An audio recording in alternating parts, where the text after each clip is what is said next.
Hello and welcome to another episode of TOI Auto, and today we've got Mitja Borkert with us, who is the man in charge of the beautiful designs that you see in Lamborghini cars. So thank you so much, Mitja, for joining Ciao us today. Apet, welcome here in Centro Stile. It's a pleasure being here, and thank you for giving time to us. And talking about the designs of these cars, of course, we've known Lamborghini to make some really cool looking cars over the course of its history. But now as the brand moves towards electrification, it's a hybrid car. What are the key challenges you face as a designer? You only had to integrate a V10 or a V12 earlier, but now to integrate an engine with a motor, as a designer, what challenges does it pose for you? I mean, the Lamborghini, the challenge is in general, always, I have to say, it's coming with fun because, first of all, we have great cars, we have great proportions, we have, the challenge is really beautiful. So first of all, of course, we are taking the future with a clear strategy. So in the first step, implementing the V12 hybrid powertrain on the Revo Alto.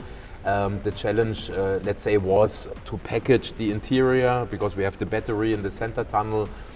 So I'm very proud that we could finish with a car that is having a great roominess, because the car looks cool, has all the, it's all the exciting shapes of a Lamborghini, the next generation, but the interior is very spacey, even though we have integrated the battery, and we could still have a lot of space also when you drive, you have a space in the center console. So to create a functional Lamborghini, but with the classical crazy shape of Lamborghini, this is for me always the challenge.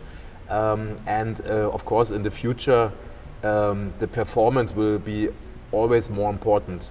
And in Lamborghini, I always say to myself, every surface is done for the performance. So we are creating with our design high performance surface everywhere. Right. So one thing is the packaging of a car. The second thing is the collaboration with our engineers in terms of aerodynamic, because our cars are having a top speed superior to 350 kilometers per hour. So everything has to be really sophisticated and redefined also from the aerodynamical point of view. Right. And Lamborghini is known, for its spaceship design. You also spoke about it earlier. So in terms of material usage, can you tell us what are the new trends, what are the new materials you're working with? Of course, carbon fiber continues to be there, but carbon fiber has also evolved a lot over the years. So with the Revo Alto and for the future models, what new materials are you working with? I mean, creating a super sports car, of course, is first you need to select the right material for the right function on the right place. So, we have a really sophisticated material mix because you decide what part is in plastic, what part is in carbon fiber, what part is in aluminium, what part is forged, whatever. Yeah? So we are working, of course, on forged carbon fiber. We are working on 3D printing. We have already presented few of cars like the Countach, like the Sian. We have presented one of cars using 3D printing. Okay. So for example, 3D printing on the air vents of the interior. We have a nice example that I really like on the fuel cap of the Urus, because 3D printing is giving you some design opportunities, because you don't have molding angles to respect, so everything can be quite complicated. But on the other hand, 3D printing is only affordable if you don't need to sand it, because this is making it expensive.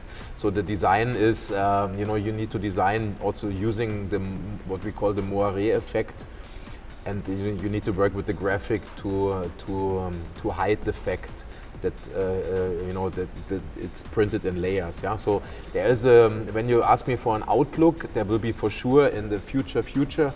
There will be a 3D printing technology. At the moment, everyone is a little bit limited by the size of those machines. But for sure, in Lamborghini, we are the brand. We want to inspire. We want to always question the status quo of the state of the art of the technology, and we're always looking to the best function, to the best material on the right place. You need to stay tuned with us because we have a lot of ideas in the future. Right. And with the Urus, you took a different step altogether, moving out of super sports design into SUV. Yeah. With the Sterato, you again took a different approach within the super sports segment. So what's the long-term vision in terms of fragmenting into different body styles? Do you plan to enter more new body styles? Now for Lamborghini, for me it's always important we have this unique design DNA. So it's about, I take this example, so Lamborghini is about the silhouette. Right. Even without any graphic, you can recognize a Lamborghini. Also, I think when you arrived here in Sant'Agata Bolognese, you see our cars. They have always this architecture where in the front view we have this strong inclination of the side windows, and you can recognize a Lamborghini. So if I'm taking this as a guideline, we are able, as you say, we are able to create unexpected products like the Sterato, like the Urus, and whatever we have as idea for the future in Lamborghini. That's why it's important that the design DNA is so clear, because if we stay within this boundary, I leave, for example, the maximum freedom for my design team to create the Lamborghini of the future, and this is for sure also the winning factor of a successful car brand in the future. China already is one of your largest markets, and there are more emerging markets such as India which are growing. In the long term, do you see such emerging markets demanding region-specific design elements? Do you see that happening in the long term? I do believe that the people, especially in our field, in the luxury field, in the super sports car field, you want to have a Lamborghini. And the Lamborghini is from Sant'Agata Bolognese, that is for me the epicenter of super sports car design.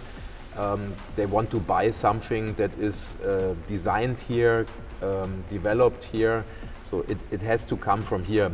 So therefore I'm deeply convinced also the design needs to always be authentic and brave, using what we are creating here. In the end of the day, we are creating with big success today. We are creating these cars that have success around the globe, and we have enthusiasts everywhere. So, but we are not aiming for a specific design for different markets. That would be not authentic. And again, I think also this is not the expectation of the customer. They want a Lamborghini. And how this car looks, we know best here in the headquarters. And as a designer, how different is a Gran Turismo model for you from a regular concept model? And what additional purpose does it solve, if it does at all? No, in general, again, for me, whatever we create, I take the Huracan range as an example. For us, it's important. Today we have a successful model portfolio with the Revuelto, Huracan, and Urus. When we look into the model range, Huracan, we have a clear, recognizable portfolio. We have the Spider, we have the STO, we have the Technica, and we have the Sterato. So the customer from far away can also recognize, the STO is for the track. Right. The Technica is for a nice weekend trip, staying a bit in a hotel, but then also driving. And the Sterato is, of course, you see immediately this car is for driving fun, rallycross style, off-road, and so on. Yeah, so for me, whatever we create, the LMDH is another example. You need to see it's a Lamborghini. This is for me the first measure. And it needs to be clear for the customer that there's no overlapping with something else. If these criteria are, if we can create these criteria that I just described, then we can do anything. Lamborghini is a brand that is now, in terms of design DNA, we are able to implement in different fields. You have seen in my presentation also with for example, the Lamborghini Technomar 63, the yacht that is using the design idea or the design DNA of Lamborghini. So if we are respecting this, we can create anything. Thank you. It was a pleasure talking to you. Thank you so much. Thank you so much.